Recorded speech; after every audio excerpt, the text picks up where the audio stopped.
Jadi sambil lihat begitu bro, tulis Mendekat Bapak.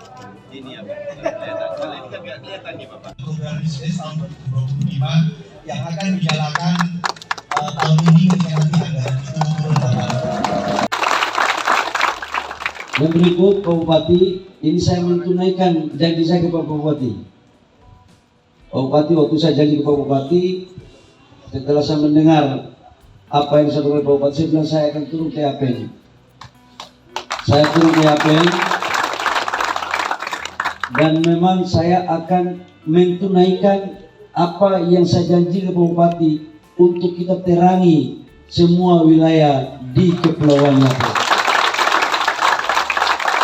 Makanya Dirjen yang punya kewenangan untuk membuat perencanaan dan di PLN, saya langsung minta tolong untuk datang sama-sama saya untuk Yapen di tahun ini. Sebagian anggarannya Pak Dirjen sudah ada kan? Sebagian anggarannya sudah ada tahun ini ya. Sebagian anggarannya di tahun ini sudah ada. Nanti kita buat berlanjut karena ada beberapa distrik ya Pak Bupati ya. Jadi kita akan buat sampai dengan sebelum pemerintahan Pak Prabowo berakhir di periode pertama, insya Allah periode kedua lanjut, kita akan menyelesaikan listrik yang ada di Yapen.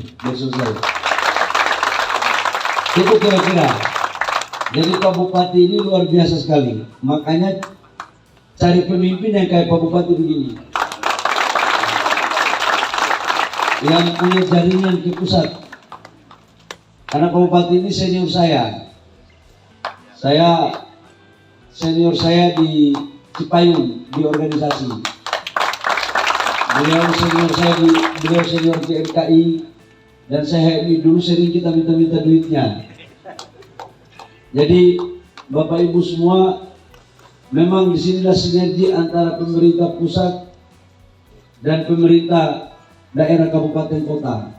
Yang paling bagus lagi kalau sinergi pemerintah pusat, pemerintah provinsi, dan pemerintah kabupaten.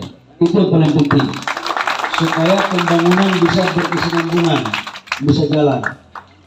Jadi Pak Bupati itu mungkin, dan saya jadikan ini sebagai percontohan, karena itu saya memberikan terima kasih kepada PLN, Direktur Utama PLN dan seluruh perangkatnya atas inisiasi cepat. Kita masih punya 5.600 desa yang belum punya listrik, 4.400 dusun yang oleh bahasanya Pak Direktur PLN ini ada sekitar 68 titik. Ini yang kita akan kerjakan. Dan saya mulai dari Ubud Timur Indonesia. Kalau matahari terbit dari barat ya saya mulai dari barat. Tapi ini kalau matahari terbit dari timur, jadi saya mulai dari timur. Nah, ini bukan karena saya orang Papua, bukan. Ini karena alam. Alam yang membuat kita. Kalau saya mulai dari sana, orang masih tidur. Karena masih subuh di sana, masih pagi. Jadi kita mulai dari yang terang duluan. Cuman kadang-kadang terbalik, yang terang duluan tapi ilmunya lama. Nah kita memulai untuk kita balik. Kalau matahari yang dapat duluan dari kita, maka kita harus siapkan fasilitasnya juga untuk kita punya anak-anak ke depan semua menjadi pintar-pintar. Itu saja kalau Bapak Ibu perlu saya sampaikan, anak-anakku semua ya, sekolah baik-baik ya. Kamu jampi Aibon itu tidak boleh. Download Tribun X sekarang. Menghadirkan lokal menjadi Indonesia.